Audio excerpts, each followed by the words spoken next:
Bonsoir à toutes et tous et bienvenue pour ce direct en compagnie d'Olivier Bianchi, président de Clermont-Auvergne Métropole et maire de Clermont-Ferrand.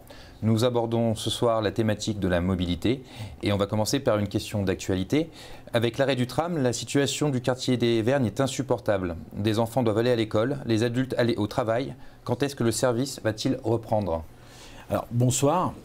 C'est bien qu'on commence par cette question d'actualité parce que, évidemment, elle est extrêmement importante, à la fois pour les habitants de ce quartier et aussi, au fond, pour tous les Clermontois. Et puis, je pense évidemment aux conducteurs de la T2C qui sont soumis de plus en plus à des agressions et dont on ne respecte pas la qualité du service qu'ils offrent à chacun et à chacune d'entre nous. À chaque fois que des actes d'incivilité ou de violence sont commis contre des gens qui incarnent le service public, qu'ils soient conducteurs de bus, de tram, pompiers, balayeurs de la ville de Clermont-Ferrand, c'est arrivé il y a quelques mois dans un autre quartier, il faut comprendre que nous nous punissons nous-mêmes. Parce qu'en fait, ces agents du service public, ils sont au service de chacun et de chacune. Et ils sont là pour justement offrir au plus grand nombre des services publics. Et ça n'est pas acceptable qu'ils soient mis en danger quand ils exercent leurs fonctions. Ils ont donc eu raison de faire leur droit de retrait, parce que leur sécurité n'est pas assurée. Pour le coup, ce que nous faisons, c'est d'abord de discuter avec eux et de mieux comprendre la situation. Je les recevrai lundi avec le président du SMTC et de la T2C, d'abord pour comprendre la réalité de leur vécu, pour essayer de voir ce que nous avons déjà fait, pour mettre en place de nouvelles mesures. Ensuite, c'est l'État, et je voudrais remercier la police nationale qui fait un gros travail, qui, à ce moment-là où nous parlons, a, semble-t-il, mis en garde à vue les auteurs potentiels ou présumés de cet acte. Et puis enfin, il faut rappeler une chose, c'est qu'il doit y avoir de la part de chacun et de chacune d'entre nous des comportements plus civiques. Et donc si nous voulons vivre ensemble, alors nous devons respecter les agents du service public. Et moi je voudrais leur redire la confiance que j'ai en eux et je peux vous annoncer, après leur dernière réunion de ce jour, qu'ils reprendront dès demain leur service dans le quartier. Nous enchaînons avec une question de Boris qui nous a contacté par mail. Pourquoi abandonner le projet d'une deuxième ligne de tram, la première à transformer la ville ? Boris a raison. On n'abandonne pas une deuxième ligne de tram. On n'abandonne pas une deuxième ligne de transport en commun. La première ligne de tram, elle a structuré fortement notre ville. C'est une réussite. Mais ce n'est pas le tram seulement qui a structuré notre ville. C'est d'abord une ligne qui est sortie de la circulation, qui permet de ne pas être pris dans les flux de congestion. C'est ce qu'on appelle un site propre, à haut niveau de service, cadencé. Peu importe, au fond, le véhicule qui roule dessus. Dans certains endroits, c'est des trams sur pneus, c'est le cas à Clermont-Ferrand. Dans d'autres, c'est des trams sur fer. Et puis dans d'autres situations, c'est des bus électriques. Et donc, si nous voulons demain continuer à structurer nos mobilités sur l'ensemble du territoire, nous devons dépasser la ville de Clermont-Ferrand, intramuros. Parce qu'en réalité, les problèmes que nous avons de congestion sont essentiellement des gens qui viennent travailler à Clermont ou qui rentrent ensuite chez eux. Et donc, c'est dans les entrées et les sorties de la ville que nous avons ces problèmes, qui introduisent d'ailleurs de la pollution en plus. Et du coup, la volonté des élus de la métropole, c'est de dire la ligne de tram, la ligne B telle qu'elle était conçue au départ, elle devait partir en gros de Chamalières-Royat et elle devait se terminer vers l'hôpital d'Estaing. Mais tout le monde comprend bien qu'elle n'est pas assez longue. Et pour faire plus, pour aller plus loin en garantissant un site propre cadencé à haut niveau de service, alors, avec plus de kilomètres et des moyens financiers qui sont identiques ou équivalents, nous pouvons imaginer un bus électrique. Ce bus électrique, il existe dans plein d'autres grandes villes. Nantes en est couverte. Metz a un projet qui s'appelle le Métis qui est du même ordre. La ville de Bordeaux va se lancer dans la même chose. Donc évidemment, ça n'est pas un tramway au rabais. Je vois bien ce qui est derrière cette question. C'est au contraire les atouts et les avantages du tramway à un coût supportable par les finances publiques de notre territoire. Question de Sonia par mail. Mais le choix d'un bus, n'est-ce pas un renoncement à la modernité ? Mais en quoi un bus serait plus moderne ou moins moderne qu'un tramway ? D'abord, les tramways ont précédé dans l'histoire des transports publics les bus. Donc en réalité, il n'y a pas là de modernité. Les bus qui roulent aujourd'hui, d'abord ceux dont nous pensons doter la ligne, sont des bus de 27 mètres qui font aujourd'hui, qui ressemblent d'ailleurs en partie à un tramway. Ils seront électriques, ça veut dire qu'ils seront des véhicules propres, extrêmement innovants, très modernes pour le coup. Et du coup, il n'y a pas de choix anti-modernité ou pro-modernité. Il y a un choix du rapport d'efficacité au rapport de dépenses publiques. Vous savez, moi je suis à la fois comptable d'un développement de mon territoire, de la métropole clermontoise, et je suis aussi comptable des deniers publics et de la mobilisation, notamment de l'impôt, on en reparlera j'imagine, pour financer les grands projets d'aménagement du territoire. Robert nous a écrit par mail et il nous demande pourquoi ne pas avoir consulté les habitants avant de prendre la décision de nouvelles lignes de bus. Alors d'abord, ils ont été consultés et ils le seront encore. Comment ils l'ont été? Oui, il y a eu les rencontres citoyennes de la mobilité, qui a été un grand moment de démocratie participative. Il y a eu plus de 5000 personnes qui ont été associées à ces débats. Et puis par ailleurs, quand on construit 2 lignes de cette importance, il y aura une enquête publique. Et donc il y aura la possibilité pour chacun de s'exprimer, de donner son opinion. Donc non, on ne peut pas dire que les citoyens n'ont pas été consultés. Mais la responsabilité qui est celle de la métropole et celle des élus du SMTC, c'est justement de fixer un cap et de décrire l'avenir de notre territoire. Ça passe par 2 nouvelles lignes de transport public en site propre à haut niveau de service. Question par mail de Ghislaine. Vous parlez de plus de 200 millions d'euros pour ces nouvelles lignes. Allez-vous augmenter les impôts? Pour payer ces lignes, il y aura 4 ressources. La première, d'abord, il y aura des contributions extérieures d'autres collectivités. La région nous a déjà dit que si cette ligne, et c'est le cas, se rendra jusqu'au Zénith, elle participera au financement. L'État, par ailleurs, vient de relancer, ou va relancer dans quelques mois, ils l'ont annoncé dans le cadre de la nouvelle loi sur les mobilités, un appel à projet national pour financer, participer, cofinancer des lignes de transport en commun en site propre, comme celles que nous projetons. Donc nous pouvons estimer que nous serons certainement parmi les dossiers sélectionnés. Ensuite, il y aura un deuxième grand volet, c'est la contribution de la métropole. Cette contribution, elle est basée sur les finances de la métropole, liées notamment aux impôts. Je rappelle quand même que depuis 6 ans que nous sommes aux affaires, et depuis 4 ans plus exactement sur les budgets, nous n'avons pas augmenté les impôts de la métropole, donc nous essaierons de construire un projet dans le cadre de nos budgets. Troisième élément de ressources, c'est évidemment les usagers.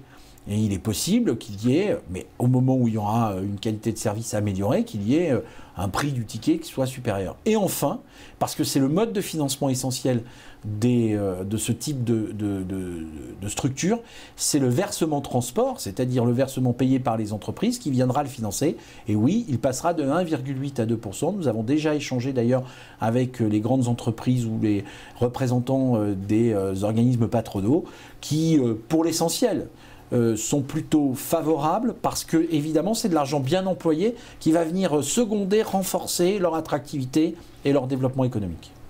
Une question d'Anna maintenant sur Facebook. Le maire de Montpellier a déclaré « Si je devais choisir un chantier prioritaire, ce serait la ligne 5 du tramway, car c'est un équipement qui sert à tous, contrairement à un stade. Vous annoncez un grand stade hors de prix et des bus parce qu'on n'a pas d'argent. Pourquoi pas un tram? Vous parlez de métropole, je suis assez étonné. Bon, d'abord, il faudrait qu'on puisse comparer ce qui est comparable. J'invite Anna, c'est ça, à comparer le taux de fiscalité entre Montpellier et Clermont-Ferrand et elle verrait qu'elle serait certainement plus heureuse de vivre à Clermont-Ferrand qu'à Montpellier. Première chose. Deuxième chose, dans certains endroits, comme c'est le cas à Montpellier, il y a déjà des structures sportives et culturelles de très haut niveau qui ont été construites il y a de cela de nombreuses années, notamment par Georges Frêche à l'époque où il était responsable et de la métropole et de la ville. Mais nous avons besoin de cet équipement de stade. Il ne faut pas opposer les équipements les uns aux autres. D'abord, je ne construis pas un grand stade hors de prix.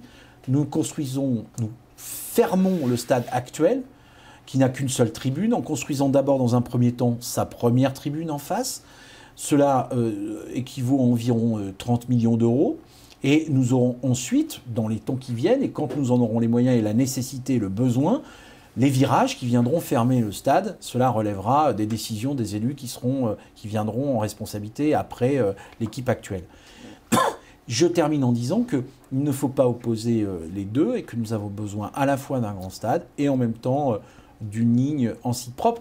Et donc, ça n'est pas le choix d'un tram contre un stade ou de bus avec un stade. C'est à la fois deux lignes structurantes à 240 millions d'euros sur le territoire de la métropole en dehors de Clermont-Ferrand et un stade, en tout cas 30 millions d'euros pour 16 000 places supplémentaires dans un premier temps. Une question maintenant d'Ingrid par mail. Les lignes B et C sont déjà des lignes à haut niveau de service. Quels seront les changements? C'est pas vrai. Ce ne sont pas des lignes à haut niveau de service. Elles ont un certain nombre d'éléments qualitatifs qui est réel, mais elles n'ont pas toutes les caractéristiques de la ligne à haut de service. C'est-à-dire que notamment un certain nombre de stations ne sont pas préparées pour être du même type que celles de notre tramway. Et puis je termine, parce que c'est là l'essentiel du cœur du projet du tram et du projet de nos lignes de bus, elles ne sont pas en site propre. C'est-à-dire qu'elles sont dans la circulation. Et qu'en réalité, quand vous prenez la ligne B et que vous vous rendez sur Cournon, vous mettez beaucoup trop de temps aujourd'hui. Et elles ne sont pas suffisamment cadencées. Quand elles seront en site propre, elles seront cadencées toutes les 2 minutes 30. Ça veut dire que vous n'aurez plus des horaires. Vous aurez, comme pour le tramway, l'habitude de savoir qu'au moment où vous arrivez, il vous reste entre 30 et 1 minute au plus tard, 30 secondes ou 1 minute avant d'avoir le prochain véhicule. Question d'Ahmed par mail. Combien de temps allons-nous gagner sur les parcours qui seront desservis par les deux lignes? Difficile de m'engager à ce jour contractuellement parce que on me dira, vous l'avez déclaré, c'est pas tout à fait vrai. Pour une raison très simple d'ailleurs, c'est que justement, tout à l'heure, un de vos internautes posait la question de la démocratie participative. Il y aura une enquête publique, il y aura encore un tracé précis à définir dans certaines voies, et suivant le tracé qui sera choisi, il y aura peut-être des nuances.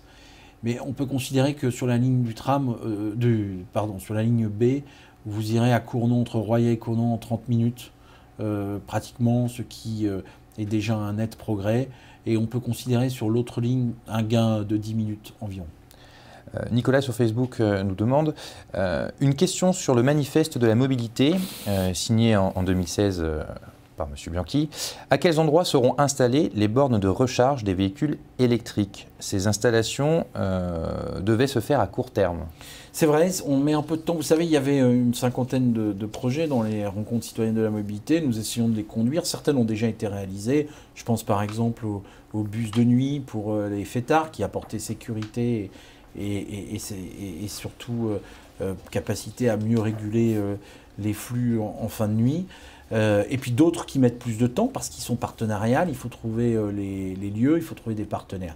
Alors, on a aujourd'hui, on travaille avec le syndicat de SIEG, le syndicat d'électricité et de gaz, qui va être un des partenaires de cette opération. Nous recherchons du foncier. On considère que d'ici un an et demi au plus tard, les premières bornes seront installées. Question de Pierrick qui nous alerte par mail.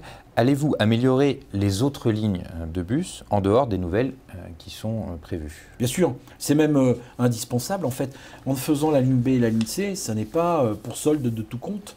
Il faut évidemment repenser tout autour l'ensemble du maillage des bus et justement peut-être une rénovation et une efficience meilleure des services de transport public en les connectant plus intelligemment à ces 3 lignes structurantes que seront la A, B et C. Question sur Facebook de Jean-Pierre. Puisque le sujet concerne la mobilité, voilà plusieurs années que je pose cette question et pour laquelle je n'ai jamais eu de réponse. Il existe une voie ferrée désaffectée et embroussaillée qui va du rond-point vers le casino, en passant dans la zone industrielle Brézé jusqu'au rond-point Aulnat, et ceci proche du magasin Ikea. Ne pourriez-vous pas prévoir le remplacement de ces rails par une bande cyclable éloignée des voitures? Ce serait une très bonne mesure écologique. Merci pour votre réponse. Alors, la réalité, c'est que nous avons voté un schéma de développement des pistes cyclables avec environ un peu plus de 400 km qui devrait être construit d'ici une dizaine d'années. Cette voie spécifique dont parle notre interrogateur n'est pas aujourd'hui dans le schéma, mais ça mérite au moins qu'en tout cas cela soit étudié. Question de Kevin. Jusqu'où les nouvelles lignes de bus seront prolongées? Est-ce qu'il y aura un prolongement de lignes existantes? Alors, on parle de la B et de la C. Au final, la C, elle ira jusqu'à l'aéroport. La B, pardon, ira jusqu'à l'aéroport et la C ira jusqu'au lycée de Cournon en passant par la place Gardée et le Zénith. Les deux d'ailleurs, je signale cette précision, c'est important, passeront par l'une et l'autre par deux grandes zones économiques dans lesquelles il y a beaucoup d'entreprises, l'une le Brézé et l'autre la Pardieu. On enchaîne une question Facebook de Rachel. Avec l'avènement des trottinettes, notamment pour les enfants, quand est-ce qu'on aura des trottoirs adaptés aux deux roues, notamment à proximité, plus particulièrement des établissements scolaires? D'abord, je rappelle que la loi qui vient de sortir montre que ce n'est plus possible. Les trottinettes, notamment électriques, qui sont considérés comme des véhicules, n'ont plus le droit de rouler sur les trottoirs. Donc il faut certainement adapter aujourd'hui nos espaces, mais la question qui est posée, c'est une des questions les plus difficiles à régler dans le cadre des mobilités. Si vous me permettez de prendre un instant, c'est que nos villes ont été construites à une époque où l'ensemble de ces moyens n'existait pas. Ils se sont densifiés par le nombre d'habitants supplémentaires qui se sont créés. Ils se sont diversifiés et aujourd'hui, nous n'arrivons plus à, comment dirais-je, additionner tous les comportements. J'aime bien prendre cet exemple parce que je l'ai traité plusieurs fois dans des réunions publiques, c'est la rue du Clos-Four. Aujourd'hui, nous devons à la fois rentrer deux trottoirs, parce que de chaque côté, il y a des entreprises importantes. Nous sommes au cœur du quartier économique métropolitain de centre-ville, vers la République. Il y a deux voies de voitures qui doivent être à tout prix maintenues, parce que si on la mettait en sens unique aujourd'hui, elle est déjà très très embouteillée à certaines heures de la journée, ça serait insupportable. Il faut rentrer une piste cyclable indépendante de la chaussée pour pouvoir justement sécuriser les déplacements vélos. Et il faut, parce que c'est une grande demande aussi, garantir de la nature en ville et donc des arbres des deux côtés.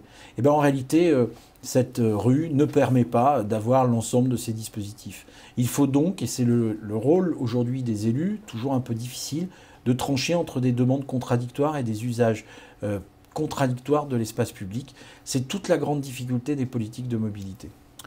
Une question de Jean. Pour faire les bons choix, pouvez-vous nous dire quels véhicules seront interdits à Clermont-Ferrand ? Deuxième question, aurons-nous de nouvelles stations C-Vélo à Beaumont, par exemple? Alors, d'abord, sur le vélo, oui, nous avons vocation à élargir les stations C-Vélo en dehors de la ville de Clermont-Ferrand, puisque maintenant, nous souhaitons élargir. Ça a été d'ailleurs le cas, puisqu'il y a quelques jours, nous avons inauguré une nouvelle station à Chamalières. Donc, un certain nombre de villes de la métropole verront, dans les années qui viennent, s'installer des stations C-Vélo. C'est le sens de l'histoire. Et nous serons vigilants à ce que ça soit réparti sur l'ensemble du territoire métropolitain. Pour ce qui concerne l'interdiction des véhicules, pour que tout le monde nous comprenne bien, il est fait là référence à la signature avec 15 autres métropoles qui dépassaient leurs normes d'émissions à gaz dans leur ville, convention que j'ai signée avec l'État, qui propose de mettre en place un certain nombre de dispositifs pour réduire ces zones d'émissions. Il faut d'abord rappeler que c'est très important, parce que je sais que les gens sont attachés à leur déplacement, mais c'est d'abord la santé de nos enfants qui est en jeu. C'est de plus en plus de maladies, d'allergies, c'est de plus en plus de problèmes respiratoires. Et donc, moi, je ne transigerai pas avec la santé des futurs et clermontois, et de ceux qui y vivent aujourd'hui. Simplement, je ne souhaite pas à ce stade, d'abord, nous n'avons pas défini, je ne souhaite pas une écologie punitive qui exclurait un certain nombre de véhicules, souvent d'ailleurs, parce qu'il faut le dire, et c'est l'actualité du 17 novembre qui m'y fait penser, c'est qu'il faut de la justice quand on prend des décisions. Ça ne peut pas être les plus pauvres, les plus fragiles qui se verraient punis en se voyant exclus d'un certain nombre de mobilités parce qu'ils ne pourraient pas avoir les véhicules propres nécessaires. Donc le problème de cette convention, c'est d'abord de mettre en œuvre des politiques alternatives de déplacement doux, politique de vélo, c'est tout le schéma de développement des pistes cyclables. C'est les 2 lignes de transport public dont nous avons beaucoup parlé, mais c'est aussi des conventions et des contractualisations que nous faisons avec le monde économique. C'est le fait aujourd'hui que, par exemple, sur le centre-ville, la Poste, aujourd'hui, livre avec des véhicules propres partout. C'est le fait que nous travaillons aujourd'hui avec un certain nombre d'opérateurs privés pour parler de ce qu'on appelle la distribution urbaine, c'est-à-dire les derniers kilomètres, pour que, par exemple, certains véhicules qui ne sont pas propres ne puissent pas être encouragés à venir livrer des colis. Et quand on sait que l'économie aujourd'hui c'est beaucoup numérisé, dématérialisé, et que beaucoup d'entre vous faites des courses par Internet et que vous recevez de plus en plus de colis, ce genre de problématique est extrêmement importante. Donc pour l'instant, pas de choix précis, des orientations, une volonté d'améliorer la santé de nos concitoyens. Une question de Loïc qui rebondit sur votre dernier propos. Que pensez-vous de la manifestation justement de ce samedi 17 novembre, entre parenthèses, les Gilets jaunes? Il y aurait beaucoup à en dire. Je comprends l'exaspération, je comprends les contradictions dans lesquelles on a poussé un certain nombre de gens à se sentir exclus après qu'on leur ait dit pendant des années qu'il fallait qu'ils achètent du diesel, des véhicules diesel. Je comprends aussi... comment dirais-je, l'inquiétude notamment de ceux qui ont beaucoup de routes à faire en périurbain, en urbain ou en rural et qui n'ont pas toujours l'offre de services publics de transport en parallèle alternatif. Hein, on ne peut pas avoir abandonné la SNCF et les voies, les régions, les TER pendant des années et puis aussi demander aujourd'hui à tout le monde de laisser sa voiture chez soi. Mais en même temps, je me méfie de certains mouvements paradoxaux, un peu populistes, dans lesquels se retrouve notamment l'extrême droite. Une question de Stéphanie. Aller à Paris en train est un véritable parcours du combattant, du retard, des vieux trains. Ça devient presque impossible de travailler. Quand aurons-nous un train digne de ce nom? Question importante. Nous nous mobilisons avec Objectif Capital depuis longtemps avec tous les pouvoirs publics, toutes les institutions, tous les élus de tous bords et toutes les collectivités privées, toutes les entreprises, la CCI, le MEDEF, pour justement obtenir des pouvoirs publics nationaux, des arbitrages en notre faveur. Plusieurs pistes d'amélioration quand même. Premièrement, le Wi-Fi va enfin arriver dès janvier sur cette ligne. Ça veut dire qu'on pourra y travailler correctement. Deuxième élément, nous attendons un arbitrage pour l'année et demie qui vient de la part du ministère des Transports qui devra choisir quelle ville sera reliée par les tout nouveaux trains intercités, les nouveaux véhicules que l'État va implanter dans nos territoires. Cet arbitrage va se faire entre Clermont-Ferrand et Limoges. Nous lobbyons, nous interpellons. C'était l'occasion quand la ministre est venue à Clermont-Ferrand, quand le Premier ministre aussi est venu.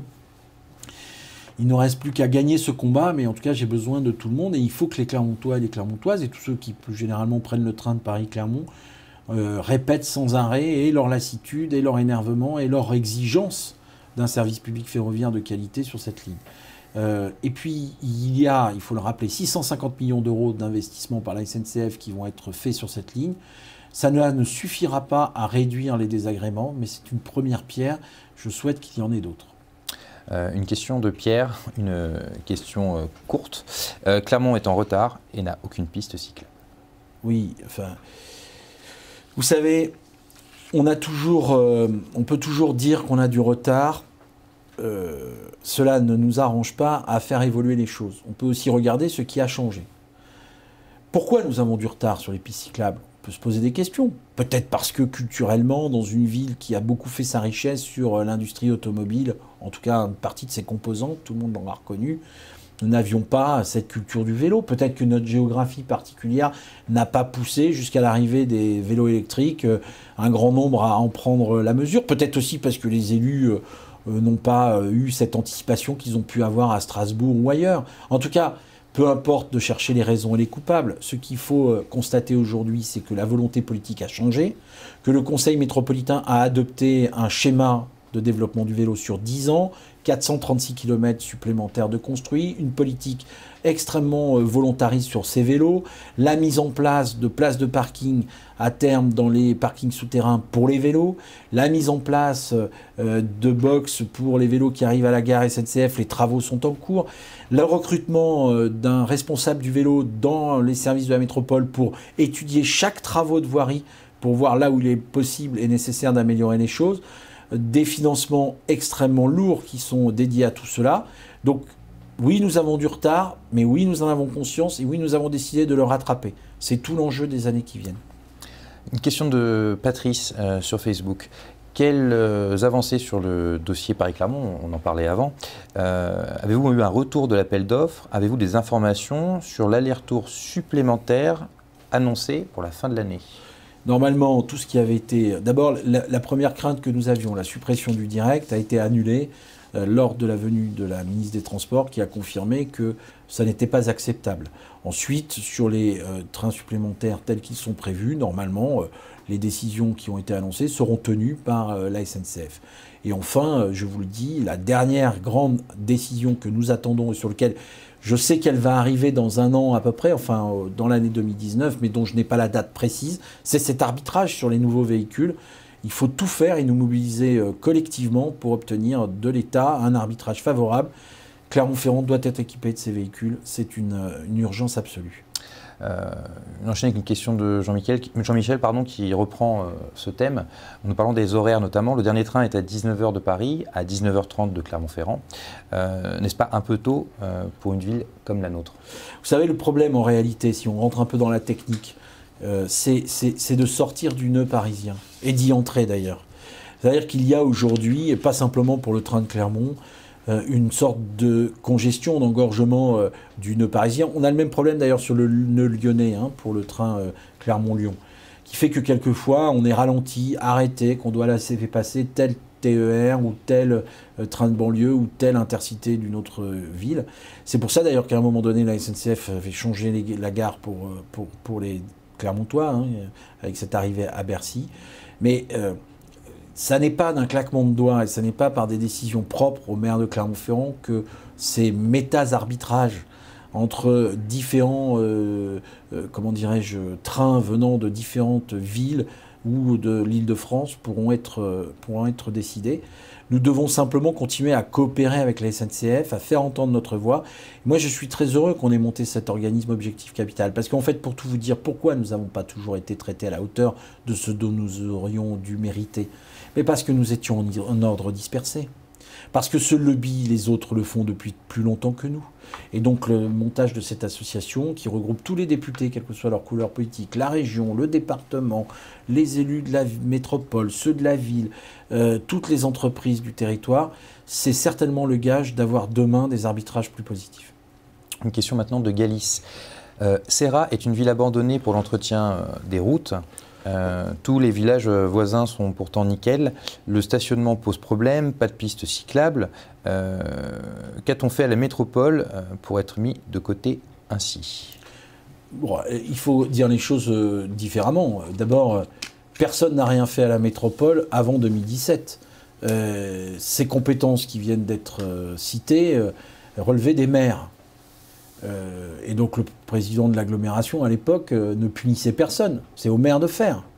Il est bien facile de dire aujourd'hui, ah ben c'est transféré à la métropole, que faites-vous? Est-ce que vous pouvez en 6 mois rattraper le retard d'une décennie? Bah non. Et puis il n'y a pas que Serra, et puis il n'y a pas que la question des voiries. Dans d'autres endroits, c'est les piscines, dans d'autres endroits, c'est les bibliothèques, dans un 4e, c'est l'éclairage public, dans un 5e, c'est les tuyaux d'eau. Et donc tout ça se fait avec l'argent public. Et c'est d'ailleurs une des grandes questions. Est-ce que nous allons devoir, dans tous ces secteurs de puissance, la métropole compenser ce que les maires n'ont pas fait pendant des années? Il faudra certainement, pour remettre de l'équilibre et de l'équité sur le territoire, mais croire qu'en un claquement de doigts, le président de la métropole réparera des années de décision ou de non-décision, et je ne me prononce pas sur Serra, je ne connais pas la situation, ça n'est pas juste. Et donc je ne peux pas être comptable aujourd'hui de choix qui ont été faits par les maires depuis 20 ans. Une question de Jocelyne maintenant.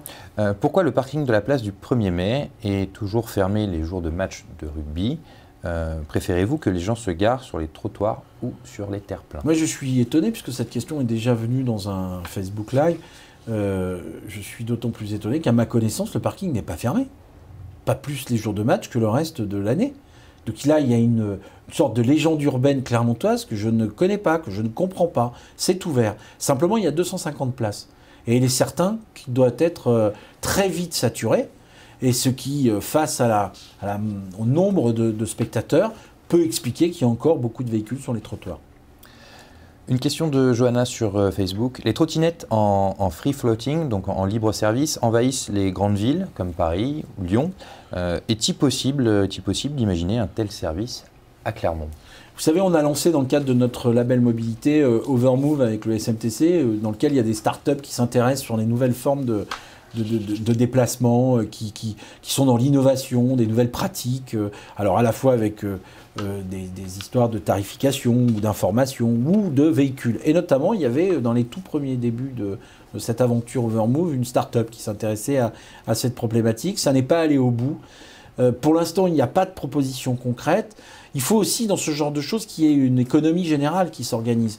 Et des fois, si ça commence par les très grandes villes, c'est parce que la masse de population concernée permet de réaliser économiquement, avec un rapport fiable, une aventure industrielle ou commerciale. Aujourd'hui, à Clermont-Ferrand, il semble que la demande ne soit pas suffisante pour générer une telle construction d'entreprises liées à ça. Pas désespérer, ça devrait pouvoir arriver, j'en suis sûr. Une question d'Adil sur Facebook. 1 an de mise en service pour le bus de nuit, un circuit entre le centre-ville et les résidences étudiantes de Saint-Jacques, mais rien pour le nord de Clermont. C'est une ségrégation tout au long de la ville.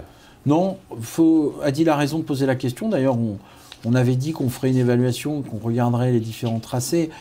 Pour tout dire, l'essentiel de ce que nous avions fait pour trouver le tracé le plus pertinent, c'était de recenser les lieux de fête, les lieux de culture, les bars, la copée, les grands lieux de sortie des étudiants, et aussi les endroits où il y a le plus d'étudiants qui habitent.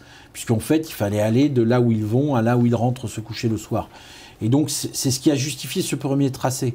Mais peut-être faut-il l'améliorer, et en tout cas, on étudiera la proposition, mais il n'y a surtout pas, de notre point de vue, de ségrégation, parce que tous les quartiers de la ville doivent avoir exactement les mêmes services. Prochaine question, toujours sur le bus de nuit, une question de Beth. Serait-il possible, envisageable, de faire rouler le bus de nuit le jour de la fête de la musique ?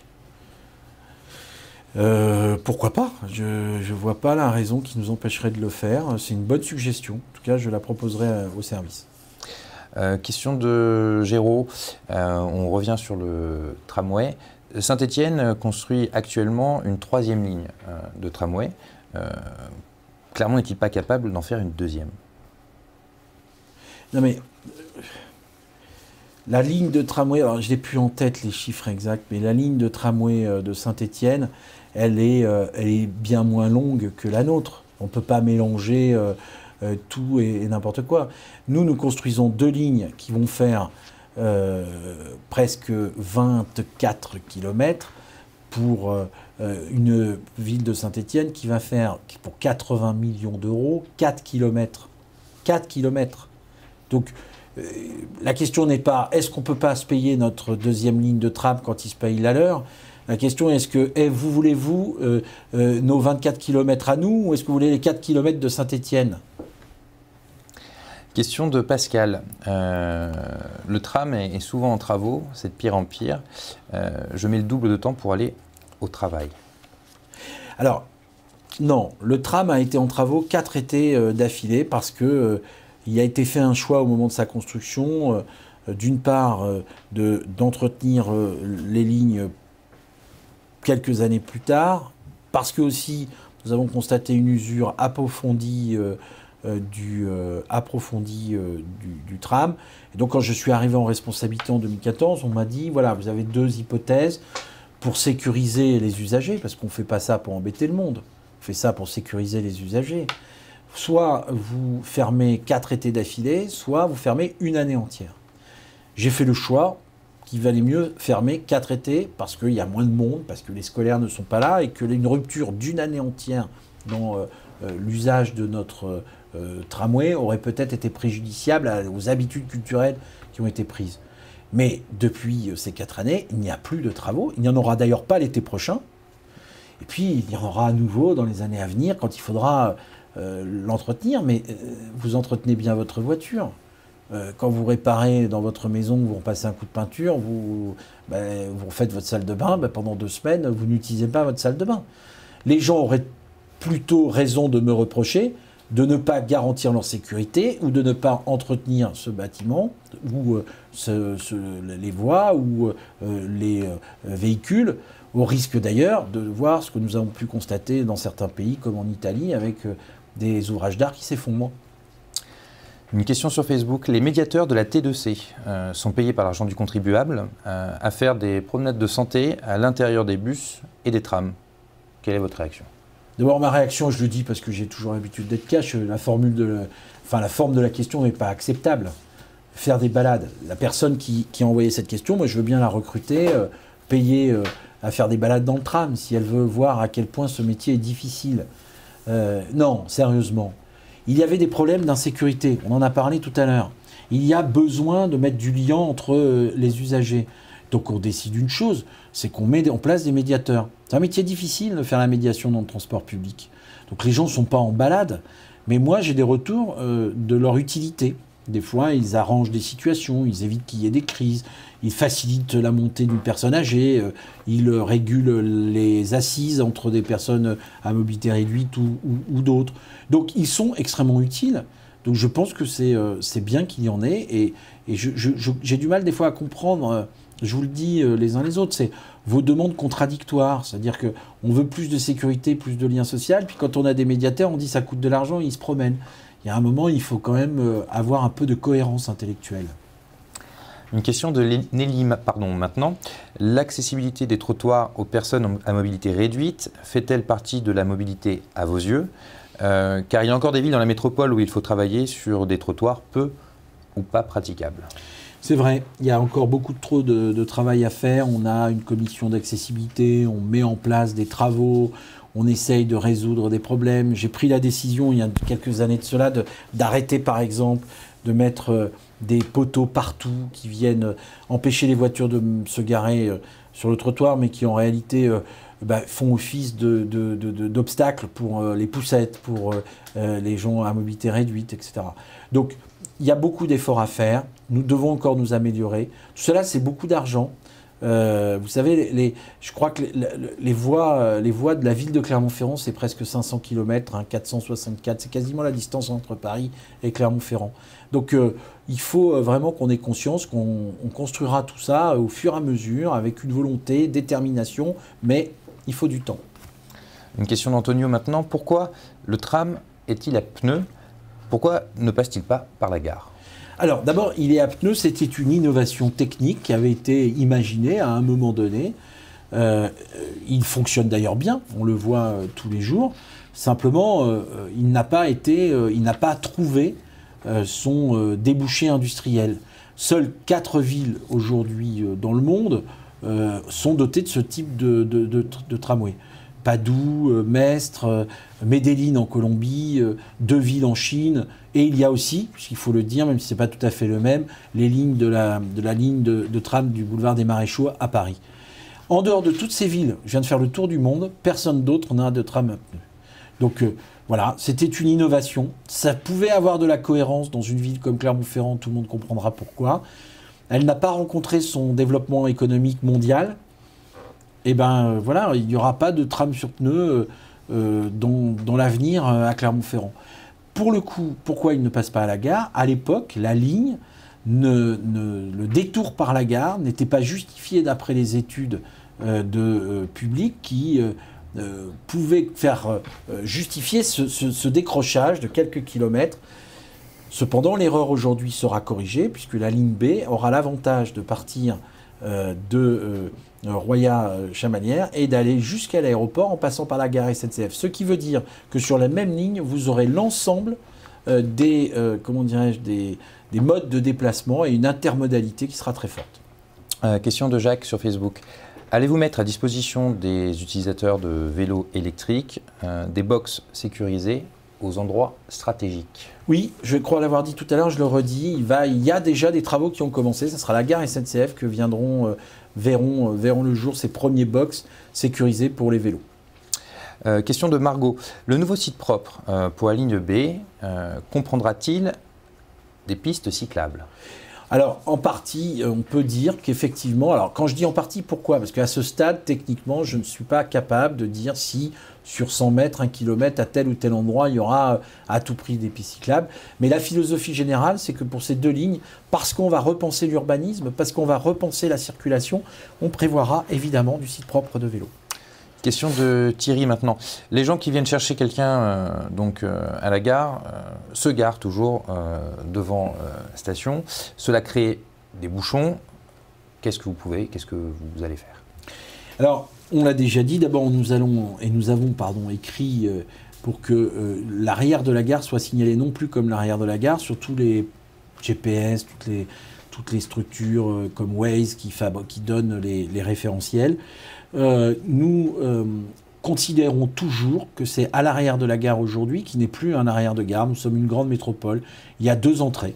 Une entrée sur le parvis, une entrée de l'autre côté.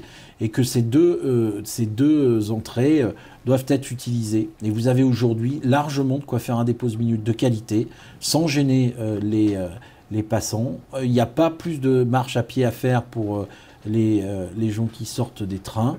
Simplement, il faut que nous changions nos habitudes. Et je constate, comme notre interlocuteur, que les habitudes ont beaucoup de mal à se changer à Clermont-Ferrand. Je ne désespère pas que nous arrivions enfin à comprendre qu'il faut arrêter de se mettre en double fil sur l'avenue de l'Union soviétique.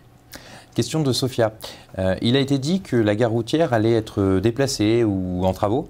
Que va-t-il se passer réellement sur cette gare routière? Alors la gare routière, oui, nous avons vocation à la déplacer parce que nous voulons d'une part refaire la place des Salins. La gare routière est de la responsabilité de la région. J'ai vu le président de la région qui m'a confirmé que si nous voulions la laisser là, nous pouvions le faire et penser notre projet de place des Salins, ou si nous souhaitions la déplacer, nous pouvions le faire également. Et je suis plutôt favorable, je fais étudier actuellement par mes services l'opportunité de déplacer la gare routière à la gare SNCF pour avoir justement enfin un très grand site intermodal avec la ligne B de transport public, la gare SNCF, les bus de la gare routière, les vélos, tout ce qui va fabriquer une vraie intermodalité. Question d'Albert. Que pensez-vous de la gratuité des transports? Est-ce pour bientôt à Clermont?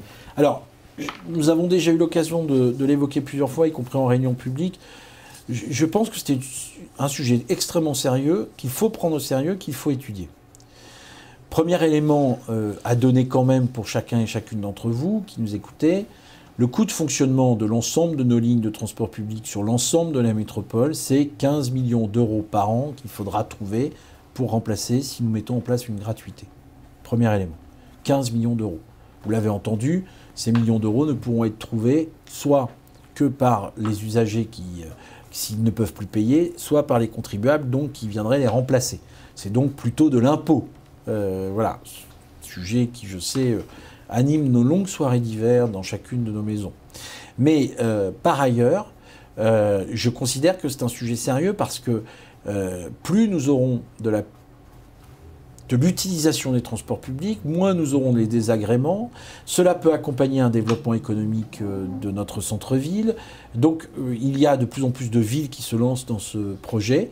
Donc nous étudions avec Cyril Sineux, l'adjoint au transport, cette hypothèse. Nous avons lancé une étude, nous allons vérifier et nous pensons avoir un résultat au 2e trimestre 2019 de cette étude qui nous permettra peut-être pas de mettre en œuvre dans un premier temps une gratuité globale et totale, mais peut-être d'expérimenter, soit certaines heures, soit certaines journées, soit dans certaines configurations.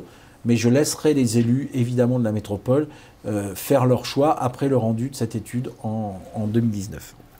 Une question de Blandine maintenant. J'habite Auvergne, il ne s'y trouve pas de station C-Vélo. Pourrait-on imaginer d'en installer une? C'est un peu la même réponse que pour tout à l'heure Beaumont. C'est vrai que dans un certain nombre de quartiers de la ville de Clermont-Ferrand, il n'y a pas encore ces stations. Vous savez, on a cessé d'élargir le nombre de stations au fur et à mesure du développement et de la réussite de ce projet. Donc oui, les quartiers nord ont aussi vocation à accueillir des stations C-Vélo dans les années qui viennent. Une question de Bérénice maintenant. Vous proposez la gratuité des vélos aux habitants de la métropole. Pourquoi pas aux autres? Les touristes aussi pourraient en profiter. Alors, c'est la gratuité de l'abonnement, ce qui n'est pas tout à fait la même chose. Oui, c'est généreux, mais toute gratuité payée qui n'est donc pas payée par l'usager, donc payée par le contribuable. La proposition généreuse de Bérénice, c'est que les habitants de la métropole payent pour que nos touristes puissent prendre des vélos gratuits. Ça se débat, hein, je ne fais pas une mauvaise blague. C'est un vrai sujet, ça mériterait un débat de l'opinion publique. On enchaîne une question de Jean-Baptiste. Le pont de Saint-Jacques est-il toujours un problème pour le passage du tram? il n'est pas un problème, il a été rénové, il est sécurisé, il peut accueillir le tramway, d'ailleurs il l'accueille tous les jours.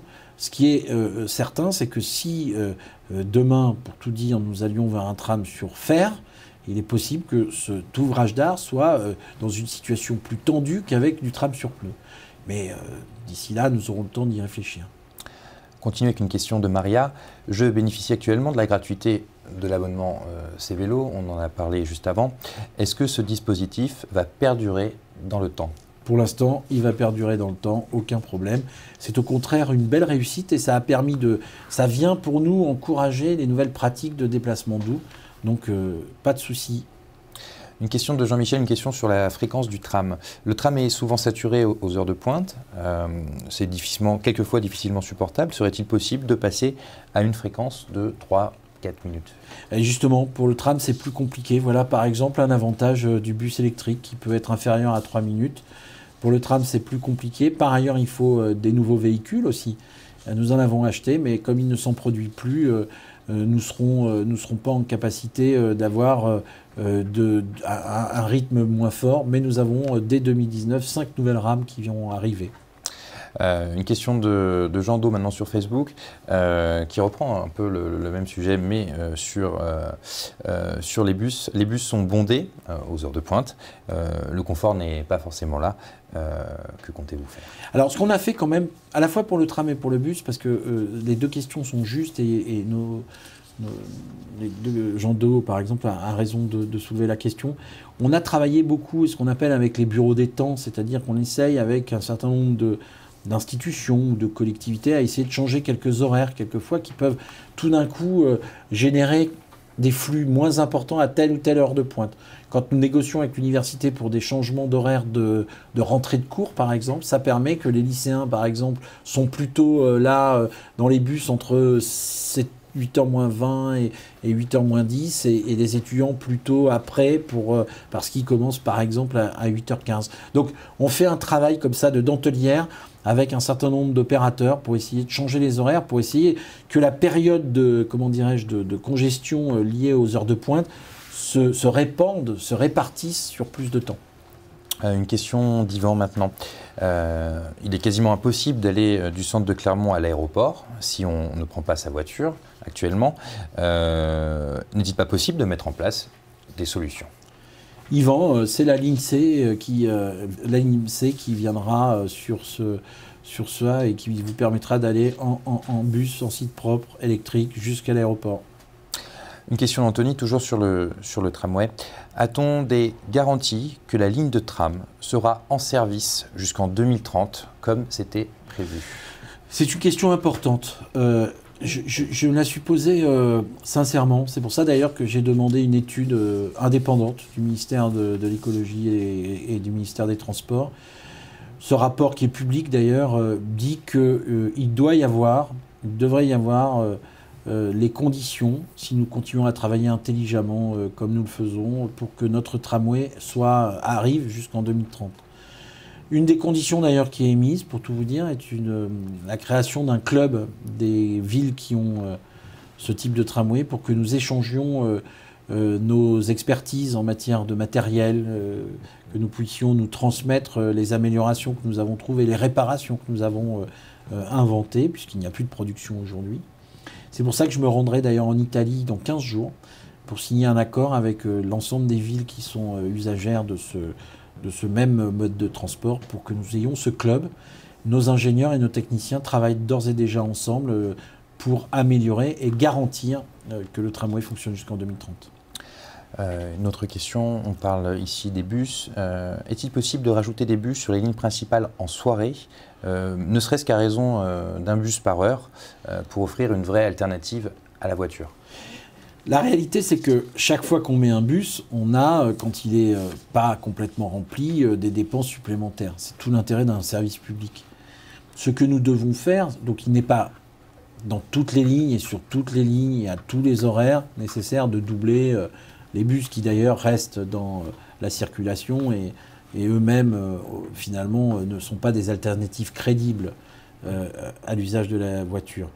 Mais il y a des endroits où il faudra améliorer les choses. C'est tout l'intérêt de repenser l'ensemble du réseau et de son efficience quand on aura construit les 3 lignes, enfin les 2 nouvelles lignes avec la A, donc les 3 lignes structurantes. On va repenser l'ensemble, peut-être d'ailleurs changer dans certains cas des horaires, changer des parties de circulation pour essayer d'avoir un service au plus près des besoins réels des habitants. Une question de Mehdi qui reprend plusieurs thématiques. J'ai entendu parler de travaux qui auraient lieu ou qui vont avoir lieu place de Lille. Qu'est-ce qui est prévu sur ce grand rond-point? Alors, Mehdi, avant les travaux, c'est pas avant 2 ans, 2 ans et demi, largement. La place de Lille est une des grandes places que nous devons repenser, comme nous avons fait avec Gaillard, avec Jaude, avec la place de la Victoire. Et comme nous ferons demain avec les Salins et comme nous faisons actuellement avec les Carmes. L'idée essentielle, c'est de réduire la circulation automobile, puisque c'est devenu un rond-point et qu'il est souvent d'ailleurs lui-même embouteillé. Et du coup, c'est de réfléchir à une continuité urbaine piétonne qui irait de la gare SNCF et de son parvis, la piétonisation de la rue Charras, la réforme de la place de Lille-Salford avec certainement une zone de rencontre, comme on la connaît par exemple devant l'Opéra ou sur la place de Jaude. En dessous du pont par exemple, et vers ensuite monter rue du Port, etc. À la fois pour repenser complètement ce coin de la ville, lui redonner du qualitatif, en faire un lieu peut-être où il y a plus de bars, plus de commerce, plus de vitalité, et où les espaces publics sont de plus grande qualité. Et donc, nous sommes en train d'étudier d'abord les plans de circulation, les densités de véhicules, pour bien savoir de quoi on parle. Ensuite, il y aura une étude de pré-programmation, puis un programme. Tout cela sera présenté à la population, débattu. Il y aura des réunions publiques, il y aura de l'information. Et je pense que nous pourrons prendre une décision sur un aménagement définitif de cette place, disons dans 2 ans, début des travaux plutôt dans les années 21-22. Vous savez, le temps de l'urbanisme, je sais que c'est un peu compliqué, c'est un temps très très long. Vous parliez justement des embouteillages, notamment quand vous parliez de la place de Lille. Une question de Ricardo. La ville de Clermont souffre de congestion du trafic routier. Que voulez-vous faire, que pouvez-vous faire pour l'éviter? Ricardo, en fait, la réalité, pour être franc et essayer de dire les choses simplement, c'est que toutes les grandes métropoles souffrent de cette congestion. Il faut aller à Bordeaux, à Lyon, on ne parle même pas de Paris, pour découvrir qu'à côté, les embouteillages de Clermont-Ferrand sont quand même assez réduits, en vérité. Mais ils existent, je ne minimise pas. Et en plus, ils sont d'autant plus insupportables que ce phénomène n'existait pas il y a quelques années. Pourquoi il existe? Parce que d'abord, il y a de plus en plus d'habitants. Clermont se développe. Parce que aussi, maintenant, on est à moyenne plus de 2 voitures par foyer. Donc, évidemment, il y a plus de monde. Puis enfin, parce que, comme nous sommes une grande zone économique attractive, il y a des gens qui habitent dans tout le département qui viennent travailler chez nous, voire même quelquefois plus loin. Et donc, ils arrivent avec leur véhicule personnel. Comment remédier à ça? Eh bien, en renforçant le transport public. Les 2 lignes de bus à haut niveau de service cadencées en site propre, c'est la réponse. Améliorer les pistes cyclables, c'est la réponse. Et puis, c'est aussi peut-être que les uns et les autres, nous commencions à changer nos pratiques et que nous utilisions un peu moins notre véhicule. Vous savez, les chiffres sont assez alarmants. Nous sommes en moyenne pas plus de 1 par véhicule et quelquefois nous les prenons pour faire moins de 2,5 km. Alors il y a certainement un grand nombre de gens qui devraient s'interroger si la prise de leur voiture entre chez eux et le travail est complètement et absolument indispensable. Pour d'autres, ça l'est vraiment. Et donc c'est ceux-là à qui on doit garantir de pouvoir arriver en ville avec leur voiture individuelle. Alors, il nous reste 2 questions. Une question donc, de Wassil. Monsieur le maire, avez-vous pensé aux jeunes qui aiment faire du vélo et n'ont pas forcément de carte bleue? Ils ne peuvent pas louer de ces vélos. Ah, c'est une bonne interrogation. Voilà, quelque chose, un progrès. Ben, voilà l'intérêt de nos rencontres. Je note cette remarque. Il faudrait trouver un dispositif où on puisse payer par pièce. Oui, j'avoue que là... bonne question et je vais m'atteler à cette problématique. Merci. Et on va passer à la dernière question pour ce direct. Certains et certaines internautes nous ont rejoints en cours de route et posent toujours des questions sur la situation de l'arrêt de tram Auvergne, l'arrêt du tram. Pouvez-vous, pour finir, nous redonner les dernières informations que vous avez en votre possession? D'abord, les dernières informations pour être très clair. Il semblerait que les auteurs présumés des actes qui ont engendré cette situation soient actuellement en garde à vue. La police fait son travail. Je laisserai évidemment cette partie à son appréciation et à celle de la justice. Mais c'est une bonne nouvelle si c'est le cas, si on s'avère que c'est bien les auteurs. Deuxième chose, après un certain nombre de débats, notamment avec leur direction, les conducteurs ont décidé dès demain matin de reprendre leur service jusqu'Auvergne. Et je les en remercie.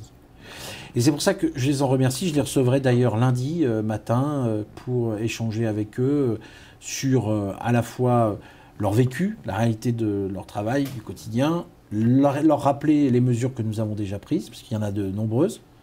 Et je rappelle par exemple, parce que tout le monde l'oublie, l'ensemble de la ligne de tram, ou à peu près, est sous caméra vidéo de surveillance. Et puis, nous allons discuter avec eux pour voir ce que nous pouvons améliorer pour leur garantir la sécurité. Mais je voudrais vous dire à toutes et à tous qui nous écoutez que à chaque fois que des agents du service public sont agressés, qu'ils soient des pompiers, qu'ils soient des balayeurs de la ville qui entretiennent nos espaces publics et nos voiries, ou en l'espèce des conducteurs de nos transports publics, nous nous punissons nous-mêmes. Moi, j'en appelle à ce qu'il y ait un sursaut de civisme dans cette ville. Qu'on arrête de jouer à ces jeux-là en tapant sur tel ou tel agent du service public, on met en danger et on punit nos propres voisins, nos propres amis, quelquefois notre propre famille, qui se voient privés de ces services publics. Vous savez, ces agents, ces hommes et ces femmes qui travaillent à votre service, ils travaillent pour vous, et donc je demande à ce qu'on les respecte. C'est le moindre des choses qu'on leur doit. Ce direct est maintenant terminé. Donc on peut souhaiter une très bonne soirée à tous nos internautes et aussi les remercier pour les nombreuses questions qui sont venues alimenter cet échange. Merci à tous. Je vois que ce genre d'opération est importante. Les mêmes thématiques, ça me paraît utile. Donc on renouvellera évidemment l'exercice. Merci, bonne soirée à tous.